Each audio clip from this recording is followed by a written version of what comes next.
So, magandang araw sa inyong lahat. Ngayon ay ipapaliwanag natin isang type ng renewable energy na hydroelectric power plant or tinatawag na hydropower. So, sa um, sa topic na ito, explain natin kung gaano nga ba ito ka-effective, and then yung paano nga ba ito gumagana, paano ito nakapag-provide o nakapag-produce ng electricity.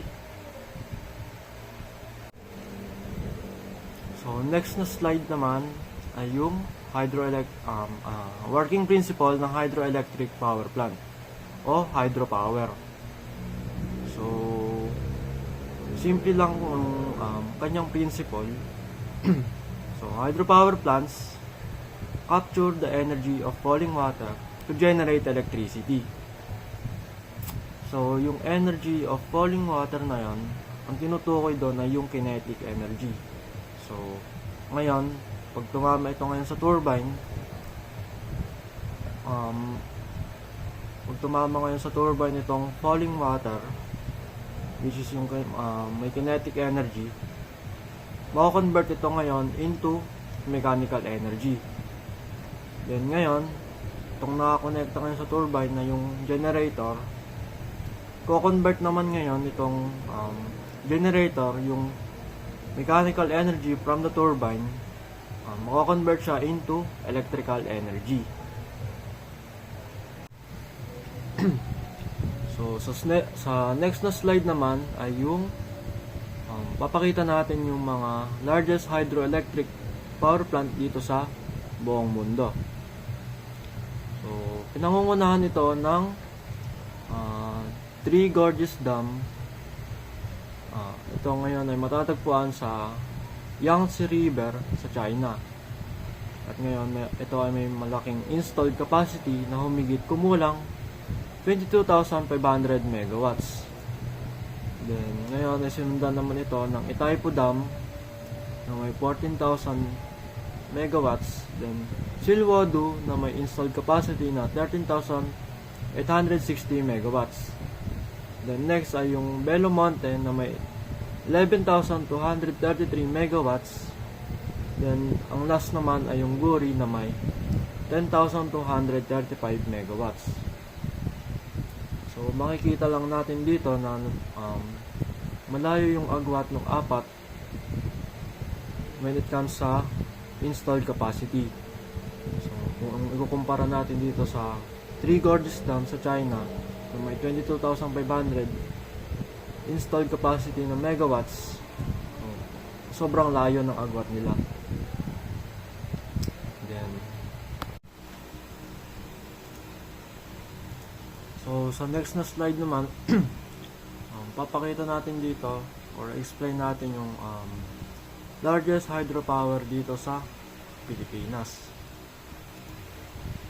So, dito naman sa Pilipinas, isa sa pinakamalaking hydropower plant ay yung Magat Dam na may maximum output na 380 megawatts. Nagsimula ito itayo noong 1975 at natapos noong 1982. So, hindi lang ito para sa kuryente. So, ginamit din ito sa agricultural na paraan. Malolocate itong dam na ito within the boundaries of Namilangan, Alfonso Lista, Ifugao, and Ramon Isabela. So, makikita rin natin dito na may note din dito na nagsasabi na kahit nga ba malaki yung Magat Dam sa Pilipinas, hindi pa rin ito yung pinakamalaking power plant sa bansa.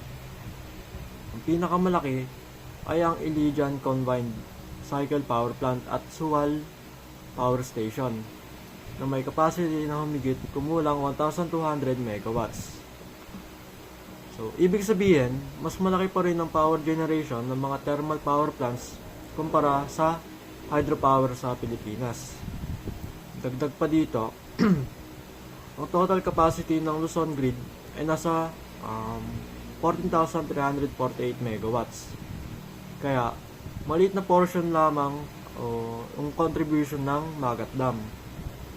Ngayon, kung ikukumpara naman natin sa ibang bansa, tulad ng Three Gorges Dam sa China, na may ano tawag doon?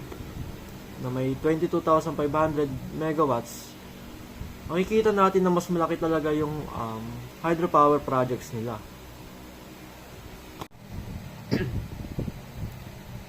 So, sa next na slide naman ay papakita natin or explain natin kung paano nag-ooperate ang isang hydroelectric power plant o hydropower.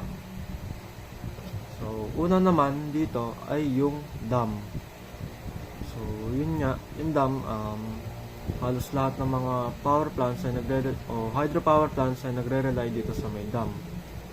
So, ang dam, ito yung humaharang at nag-iipon ng tubig upang makabuo ng reservoir.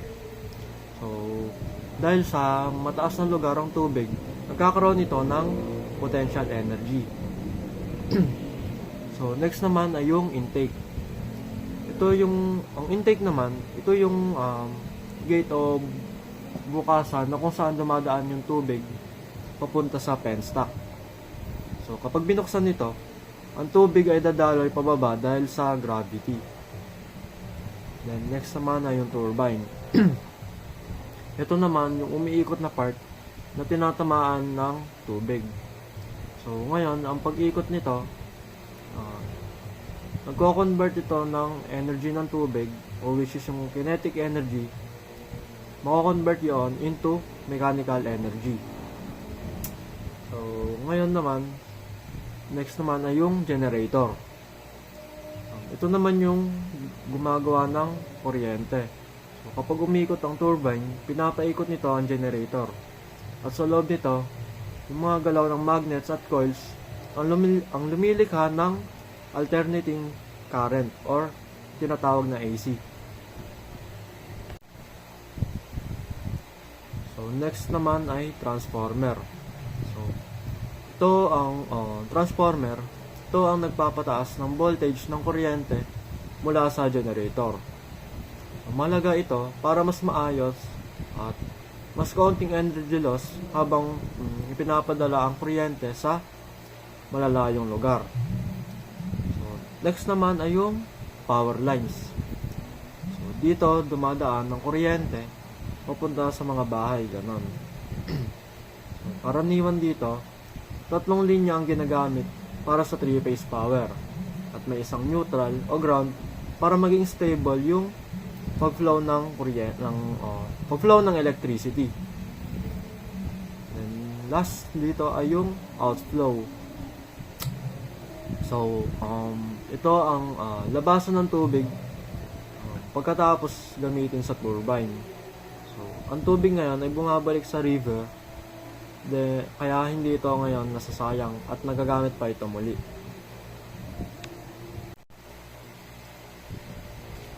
So, sa next na slide naman ay pinapakita na ang kabuuang proseso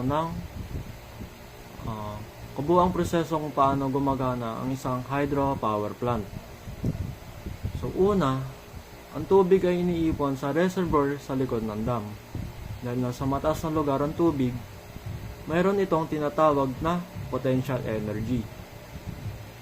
Kapag binuksan ngayon ang control gate, ang tubig ay dadaloy pababa sa isang malaking tubo na tinatawag na penstock. Dahil sa gravity, bumibilis at lumalakas ang pressure ng tubig habang bumababa ito.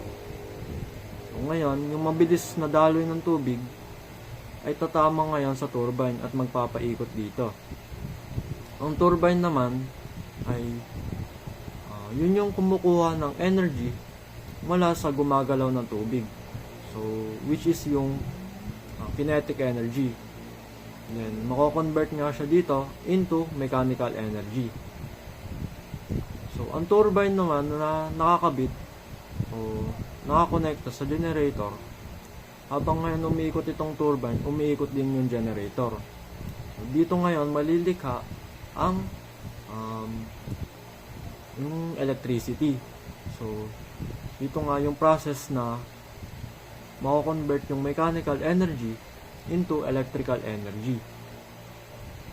So pagkatapos naman, ang kuryente ay dadaan sa transformer upang pataasin yung voltage.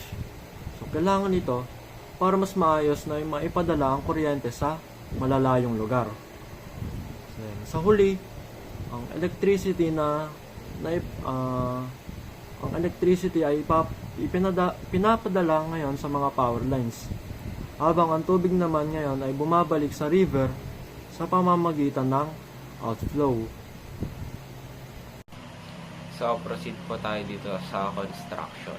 So, yung pag-construct po ng dam is very complex and requires a lot of labor. Una is kailangan pa po na ibahin yung direction ng tubig palayo po sa place kung saan gagawin yung dam.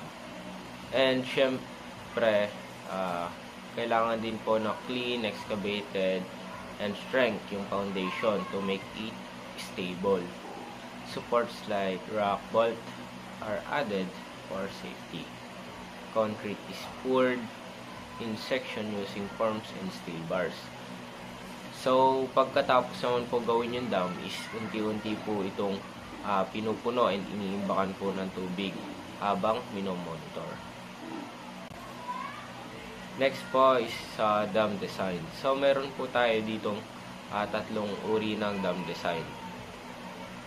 So, una is solid gravity dam. So, solid gravity dam is ginagamit to hold back large volume of water using its heavy weight. It is mainly used for water storage, flood control, and steady hydroelectric power generation. Next is arc dam. So, sa arc dam is ginagamit to transfer water pressure to the sidewalls of narrow body. It is used for efficient power generation in stiff, narrow location while saving construction materials. Last is yung buttress dam. So, sa buttress dam, ginagamit ito to support the dam's wall using brace in the back. It is used to reduce construction costs and materials while still storing water and generating electricity. Next is dito tayo sa two main factor that determines the dam's power output. So, una, how far the water falls. So, dito, kapag mas mataas yung dam is mas malayo yung pagbabagsakan ng tubig.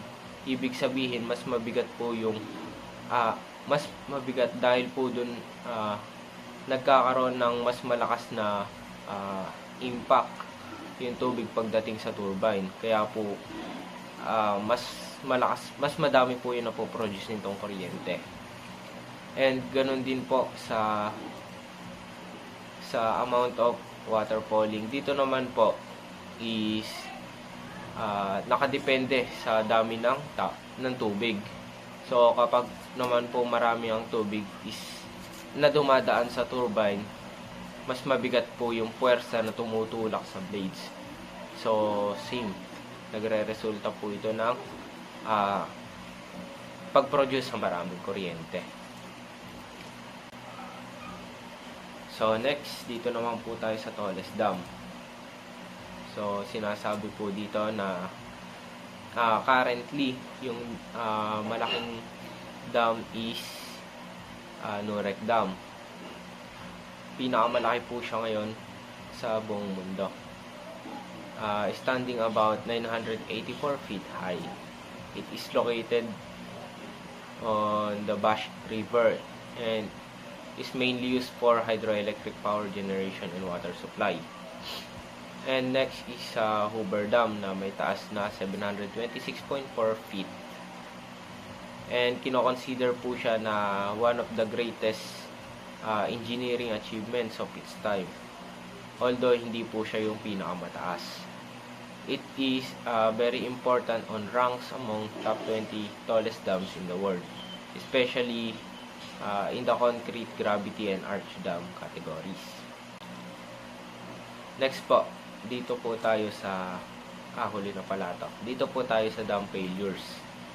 So, pagdating naman po sa dam failures, dito po ang Bangqiao Dam sa China noong 1975. So, yung dam po na ito is bumagsak dahil sa sobrang lakas po ng pag-ulan at matinding pagbaha na hindi na po kinaya ng spillway dahil sa dami ng tubig. And dahil din dito, nagkaroon ng malawakang sakuna na ikinamatay ng maraming tao. Next naman po dito sa Machu Dam sa India noong 1979. Ito naman po is bumagsak dahil din po sa malakas na ulan at hindi maayos na pamamahala sa tubig. And ito po kasi is biglang bumulusok yung tubig na nagdulot ng pagbaha sa lungsod ng Morbi at makakalapit na lugar nito. Kaya ayun, libo-libong tao po yung namatay at nagkaroon pa po ng malawakang pagkasira ng mga kabahayan at ispraktaktura. And last naman po dito sa Oroville Dam sa United States noong 2017. So nasira po yung pangunahing spillway ng dam dahil sa sobrang daloy ng tubig mula sa matinding pag-ulan. And dahil po sa takot is inilikas po ang humigit kumulang na 180,000 na katao kahit hindi tuluyang bumagsak yung dam at nagkaroon ng malaking emergency sa lugar. Good day everyone. Today we'll be discussing about solar power plant or the photovoltaic power plant. Sa una dito po muna tayo sa definition. So how do solar power plants work? So meron tayong dalawang uri ng solar power plants at pinalaki na natin ang isa, yung solar thermal system. So ngayon naman sa sa bagong topic natin ay photovoltaic system. So this type uses the energy from the sun and converts it into electricity for using the solar panel. So dito ginagamit lang naman po dito yung light, kumbaga, or yung mga photons na nanggagaling sa sikat ng araw, hindi yung init ng araw. Ngayon, yung pangalawang type naman, yung natalakay natin, which is the solar thermal systems. Ang solar thermal systems, it uses mirrors to collect energy from the sun. Ngayon, ihihit yung isang certain fluid to a high temperature para ma-transfer its fluid to heat the water. Ngayon, sa ating topic ngayon, yung photovoltaic system. Itatalakay natin kung paano ito gumagana at kung paano nagkakaroon ng electricity dito. At dito sa ating photovoltaic system ito ay isang solar energy nga na gumagamit ng renewable energy galing sa energy ng araw para makagawa ng electricity. Ngayon, i-discuss natin mamaya kung paano yung process niya. Kung ang main concept lang naman ng photovoltaic system ay gumagamit ito ng effect kung saan kino-convert ang light energy into electrical energy at magdi-deep dive tayo sa mga susunod na slides. So dito sa pangatlong slide natin is ang kulay black na solar panel, which is what we call the monocrystalline solar panel.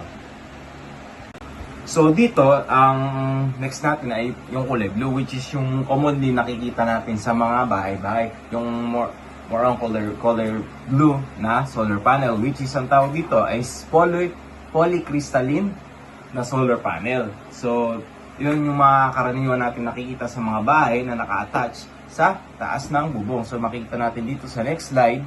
So ang next slide dito ay yung makikita nga natin yung mga naka-attach sa bahay. So makikita natin yung mga karaniwan nakalagay, blue or mga dark na blue na solar panel, or yung mga monocrystalline and polycrystalline na solar panels. So dito meron dito tayong parang tinatawag na effect, kumbaga. So, isipin natin kung paano, kumbaga, paano nako-convert ang araw sa electricity. So, paano nga ba mako-convert yung sikat ng araw into electricity at mapupunta sa ating mga masusuplayan yung kuryente ng ating bahay. So, dito, meron tayong components of a solar cell or a solar panel. So, ang makita natin dito, yung mga aluminum frame, tempered glass, encapsulant, EVA, solar cells, and some sort of that. So, next slide na lang natin at meron tayong ibang mas magandang diagram na may parts. So, next slide. So, dito, sa ating components of a solar cell, so, meron tayong mga basic parts, yung glass, meron tayong anti-reflection coating, metal grid, N-type and P-type silicone. So, malalaman natin kung bakit silicone ang ginamit. Ngayon, meron tayong yung nasa baba ng solar panel, which is the metal plate. So, lahat ng parts na to, may purpose siya. So, next slide. So, dito tayo sa next slide is, let us start on the first thing that is happening inside the solar panel or the solar cell when the sunlight strikes it. So, ibig sabihin, pag nasikatan nga ng araw. So sabi dito, for maximum efficiency to occur, the solar panel must absorb as many energy or the photon energy as it can from the sun. Yung sikat ng araw, kailangan dapat mas maganda yung para ma-maximum ang efficiency ng pag-produce ng electricity, ay kailangan nito ay mas madaming solar energy na makukuha sa ating sun. So the more energy it absorb, the more energy it can supply. So energy in and energy out, yun lang. So ala tayong merong din siyempre may mga nagiging losses dito. So malalaman natin ito sa next slide. So here's the thing. So somewhere around 5% of the energy from the sun is already lost due to the reflection once it hits the glass, which is the top layer. So, ibig sabihin, kapag nasikatan daw ng araw, yung nasa outer layer ng solar panel, meron na palang 5% na energy na nawawala galing from the sun or from the direct solar energy from the sun. So, meron dito, yung pangalawang layer is the anti-reflection coating. So, next slide tayo. So, makikita natin dito yung pinaka-outer, tapos yung susunod dyan sa baba ng outer layer part ng isang solar cell is meron tayong tinatawag na anti-reflection coating. So, ibig sabihin, ang purpose lang naman ng anti-reflection coating ay para maiwasan na magkaroon ng maraming losses from the sun's energy upon entering the outer layer, which is the glass. So, dito, ang pinaka-purpose lang naman nga nito ay para magkaano ng losses, ma-decrease yung losses ng pagkuha ng energy from the sun. So dito, meron tayong mga scenario na i-avoid to prevent losses due to reflection. So, ayun nga, ibig sabihin, bago pa lang daw na mag-enter yung photon energy, yung solar energy from the light of the sun, meron nang nagkakaroon ng losses, which is 5% nga. Ngayon, meron din tayong nangyayari, kaya nagkakaroon ng losses, ibig sabihin, nagbabounce back dito sa may kanan dito, meron na agad nagcro-cross na waves, which is yung waves na yun yung mga photon energy or yung sikat ng araw. So, dito, magkakaroon ng cross at magbabounce back daw. Magbabounce back siya, kaya nagkakaroon tayo ng loss. So, meron tayo, yun nga, anti-reflection, the anti-reflection system, ang purpose nga nun para hindi mag-reflect. So, dito, ito yung mga instances na nagkakaroon tayo ng losses, nagkakaroon ng reflection, at magbabounce back sa ating sky or the sun. So, another situation is nagkakaroon ng misalignment. So, from the reflection, nagbabounce back siya at nagcro-cross. So, eto, nangyayari lang naman kasi ito kapag yung coating natin ay mali. this happens when coating is incorrect. So, ayun, kaya nagbabounce back siya, nagkakaroon ng reflection. So, ito ang pinaka maganda na situation or instances. With the right amount of coating, the reflected energy can be minimized, if not totally canceled. So, with the right amount of anti-reflection coating, nagkakaroon daw siya ng mami-minimize natin ang losses ng solar or mga photon energy. So, dito babasahin na lang natin ang anti-reflection coating, yung definition po niya. So, it lets the light in, but mostly it doesn't let the light to be reflected out. So, ibig sabihin nito, ang lahat ng sikat ng araw ay ina-absorb ng anti-reflection coating yung system niya. So, it doesn't let the light to be reflected out. Hindi niya hinahayaan daw na mag-bounce back sa sky. So, it also makes some of the reflected light to get back. So, ma-absorb nga niya halos lahat. So, ibig sabihin, apaka-importante ng parts ng anti-reflection coating na to. So, sir, nagkakaroon din ng manipulation is being done during the manufacturing to achieve that characteristic. So, meron tayong parang ginagawa ng mga engineers natin, mga electrical engineers, na anti-reflection coating. So, maybe some of you will ask, what if you just let the light strikes to the silicone junction without any more barriers on top? So, dito, paano daw kung pwedeng i-direct na lang? So, i-direct na lang sa mismong conversion system. So, paano nga ba? So, bakit hindi na lang pwedeng i-direct? So, kung wala ng glass, wala ng auto yung coating na yon, so, ibig sabihin, ang sasagutin ko na, as nagkakaroon tayo ng maraming losses kapag dinirect mismo.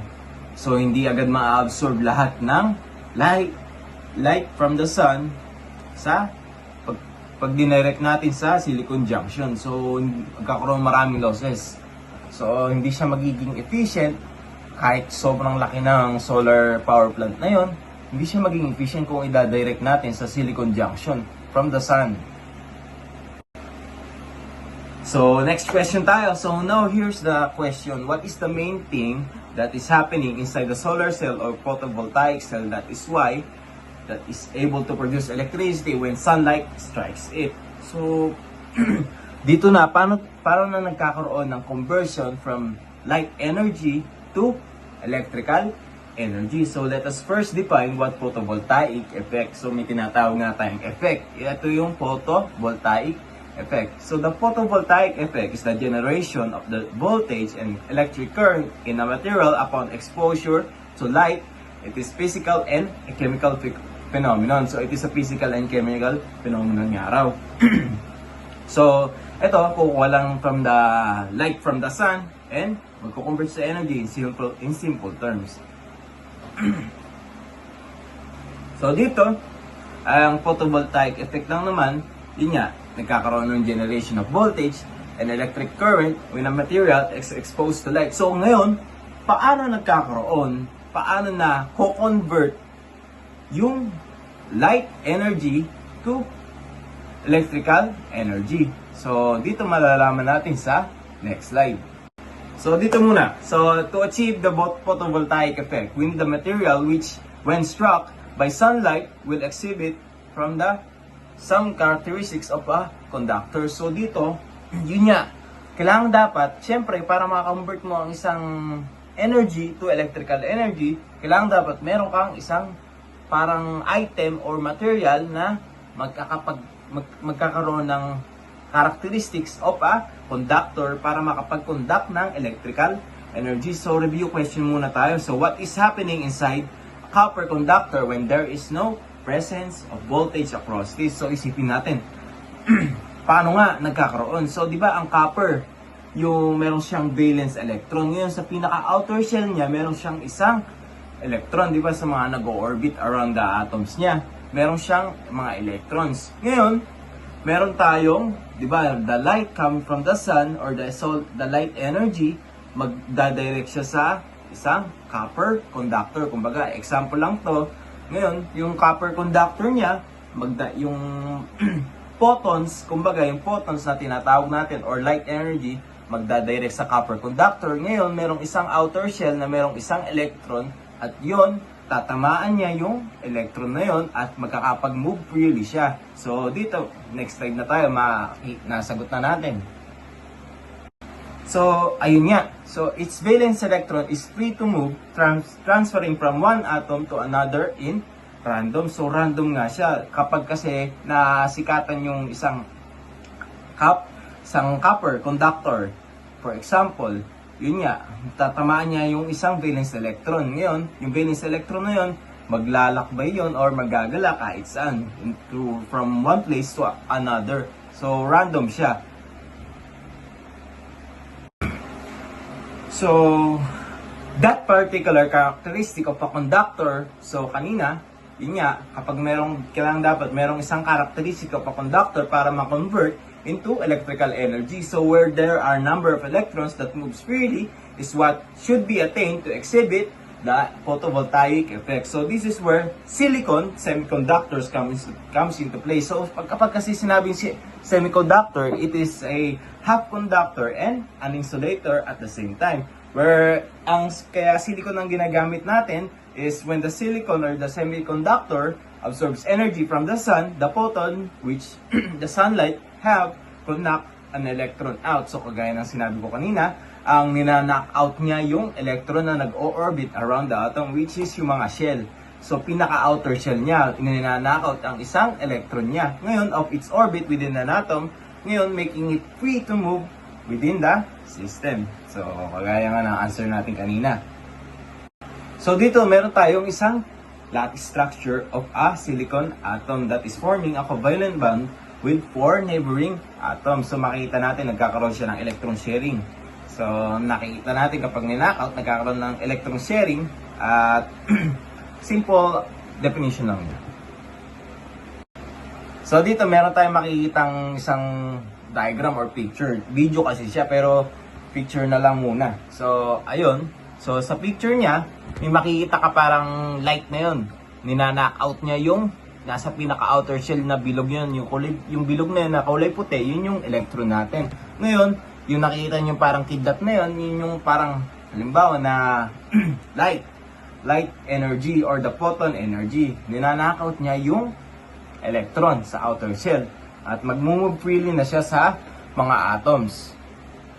Tapos doon na nagkakaroon tayo ng electric current. So nakalimutan natin sabihin. So doon na nagkakaroon ng electric current which nagkakaroon ng electrical energy.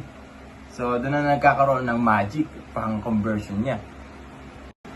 So another thing na kailangan natin maalam is that kailangan ang silicon semiconductor daw ay merong isang characteristic of a battery when there is an imbalance of charge on both sides. So, kailangan dapat positive and negative. Meron dapat na ganon na characteristic ang isang silicon semiconductor. So, that is called the PN junction, which is i-discuss pa ng ating mga susunod na kagrupo. So, making the two sides of the junction positively charged and negatively charged. So, kailangan dapat ang silicon nga ay ang meron dapat characteristics of a battery. So, pure silicon is not enough to achieve this. So, ibig sabihin nga pala, take note natin na ang silicon na to, ang type ng silicon na to ay minomodify ng mga scientists or yung mga engineers. Minomodify nila silicon para magkaroon ng conductive ability to produce electrical energy. So, this is achieved through doping. So, doping is sabi minomodify niya. So, doping is the addition of other substance in a semiconductor for the purpose of modifying its electrical conductivity. So, para daw maging efficient ang pag-produce ng electrical energy, so minomodify nila yung isang silicon para makapag-produce nga ng electrical energy. So, ayun yan, diniscuss natin kung paano nako-convert yung from photon energy to electrical energy. So, susunod tayo sa ating ka-member na kagrupo. Hello guys, I am Yuan Santillana and ngayon sasagutin natin yung tanong na what substance should be used as a dopant for the silicon to become negatively charged. So para maging negatively charged po yung silicon, kailangan po natin gumamit ng phosphorus bilang dopant. So ang phosphorus po kasi ay may 5 valence electrons. So kaya kapag hinalo po ito sa silicon na may 4 lang, magkakaroon po ito ng extra electron na magsisilbing negative charge carrier. So yung pangalawang tanong naman po, what substance should be used as dopant for the silicon to become positively charged?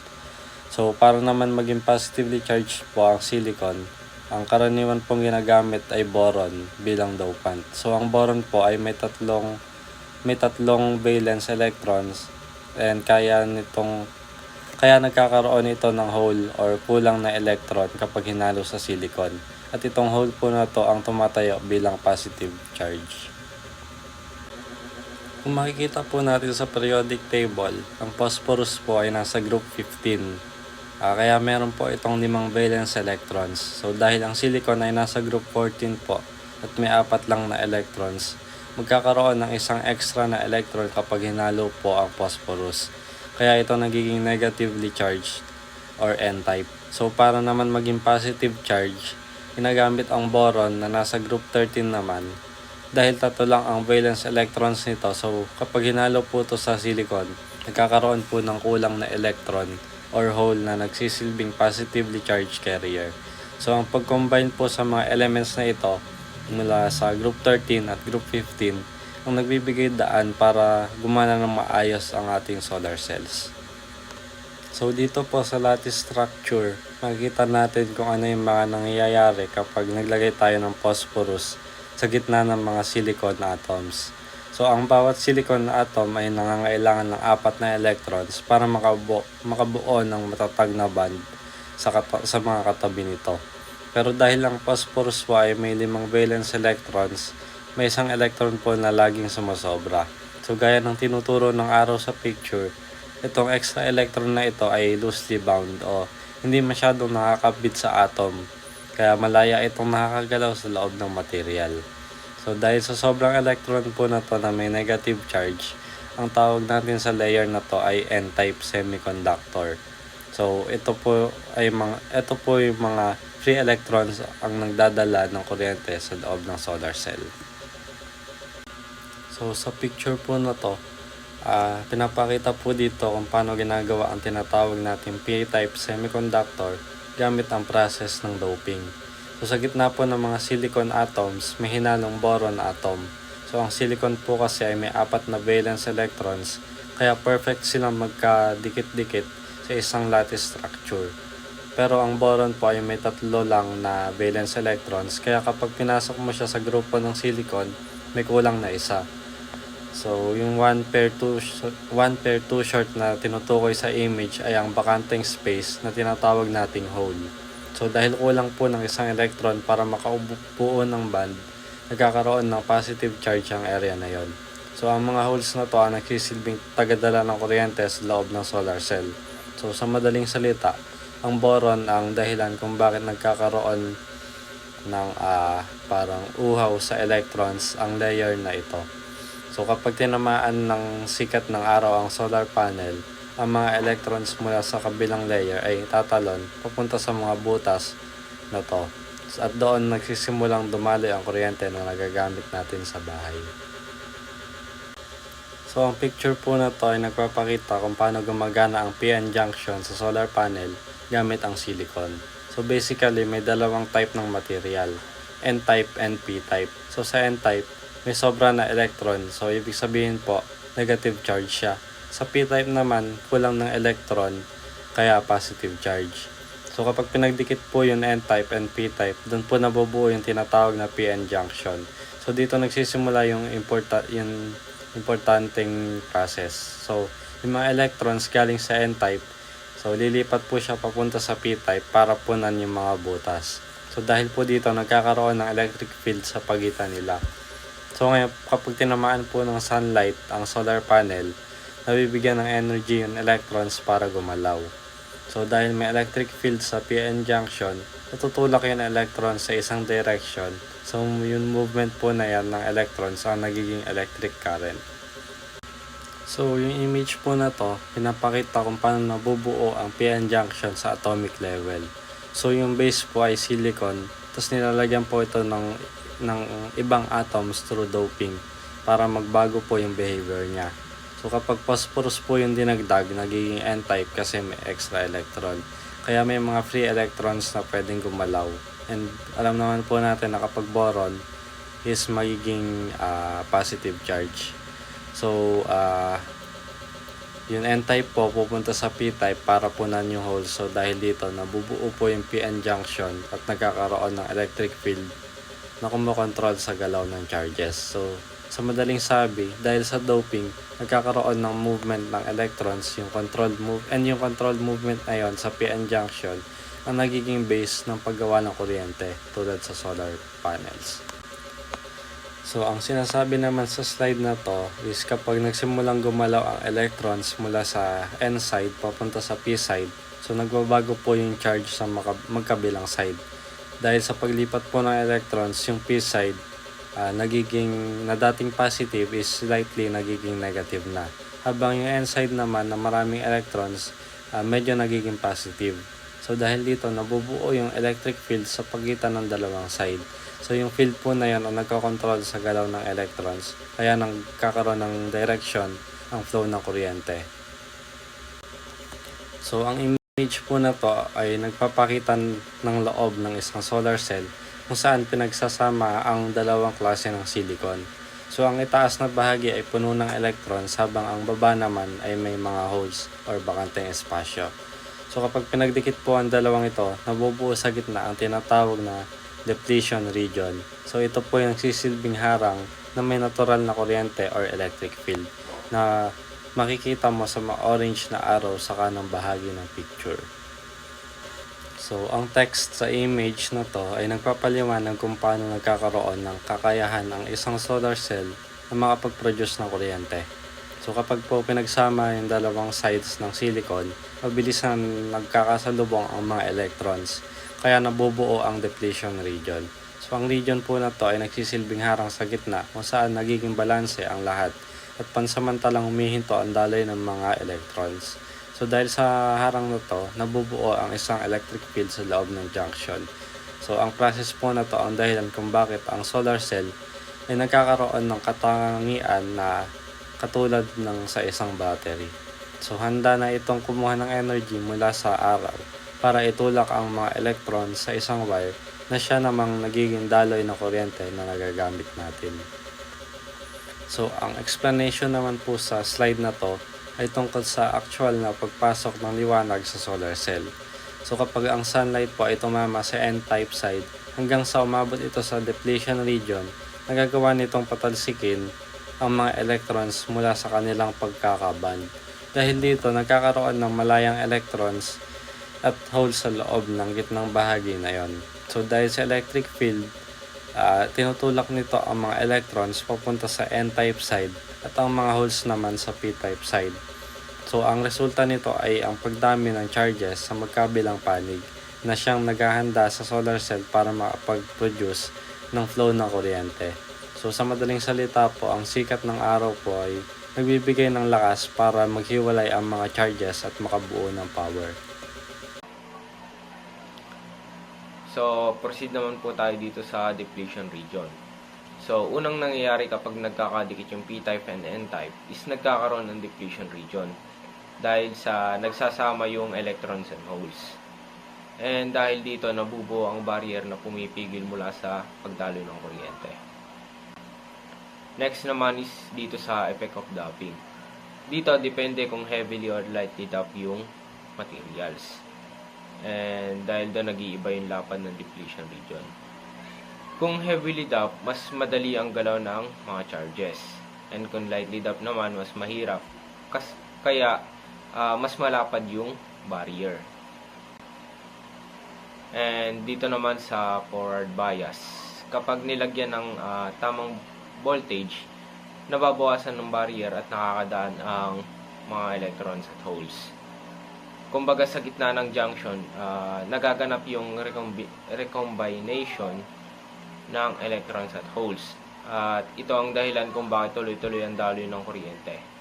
habang may supply ng voltage, patuloy na yung pagpasok ng bagong electrons at holes. Kaya nagiging continuous yung current flow. So sa slide naman na to ngayon ay pag-uusapan naman natin kung paano gumagana ang isang solar cell. So, ang solar cell ay ang pangunahing bahagi ng solar panel kung saan meron itong dalawang layer na tinatawag na N-type at P-type. At kapag tinamaan ito ngayon ng sikat ng araw, nagkakaroon ng galaw ang mga electrons at nagresulta ito sa paglikha ng electricity. Kaya sa madaling salita, ang solar cell ay kumukuha ng energy mula sa araw at ginagawa itong electrical energy. So sa next na slide naman ay ipapakita ang kabuuang proseso ng solar photovoltaic. So makikita nyo dito, ito yung kanyang diagram sa slide. So ngayon sa prosesong ito, ang solar panels ay unang tumatanggap ng sikat ng araw. Tapos gumagawa ito ngayon ng DC o direct current na electricity. Pagkatapos nito ay dumadaan ito sa inverter na siyang nagko-convert ng DC into AC o alternating current na ginagamit ngayon sa bahay, yung ganon. Saka ngayon ito ipapasa sa electrical panel para ganun pa man ay magamit sa mga iba't ibang appliances. So, at kung may sobra mang kuryente, ito ay napupunta ngayon sa utility grid. Habang sinusukat naman ng net meter kung gaano karami ang nagagamit at naibabalik na electricity. So next na slide naman, ipapakita kung paano nga ba gumagana isang PV power plant. Sa isang PV power plant, ang kuryente na nanggagaling sa inverter na may voltage na 480 hanggang 690 volts ay kailangan dumaan sa step-up transformer upang mapataas ito sa 13.8 kV hanggang 46 kV. So dahil nga mas efficient ang pagtatransmit ng kuryente sa malalayong lugar. So pagkatapos ito ay ninadala ang kuryente sa substation kung saan ito inaayos at ibinabahagi papunta sa mga residential areas or sa mga bahay. Samantala sa pag-install ng solar panels, ang mga solar modules ay pinagsasama-sama sa series upang makabuo ng strings. At ang mga strings na ito ay pinagdudugtong naman sa parallel upang makabuo ng array na mas kayang mag-produce ng mas maraming electricity. At sa isang traditional na PV plant, karaniwan isang centralized inverter lamang ang ginagamit upang i-convert ang DC electricity mula sa solar panels papuntang AC electricity. Na yun nga na ginagamit naman sa pang-araw-araw.